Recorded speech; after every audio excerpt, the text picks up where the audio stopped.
สุดยอดพี่น้องอยู่กับปลาหน่อไม้พี่น้องมื้อนี้โอ้เหือแตกแล้วพี่น้องอยู่ไห้กันแน่นี่แหละประมาณนี้แหละแต่ว่าเฮาก็สีบของเฮาคือกันพี่น้องหลังจากส่งคนไปไทยมาลาวก็ขึ้นมาไห้ก็มาฮักน้ำบ่พี่น้องโอ้ยสามสี่เอาโอ้สามสี่โต๊ะเฮ้ยเอาสามสี่โต๊ะหน่อไม้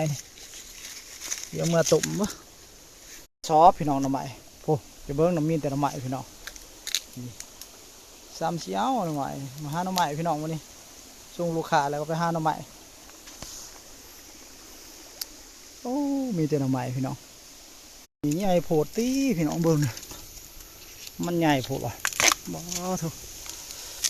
อ๋อมาเป็นจำนวนโอ้มันใหญ่โพดตีก่อนเอากอเดียวเดี๋ยวพ่อพี่น้องกอตัวนี้กอเดียวนี่พี่น้องพ่อเลย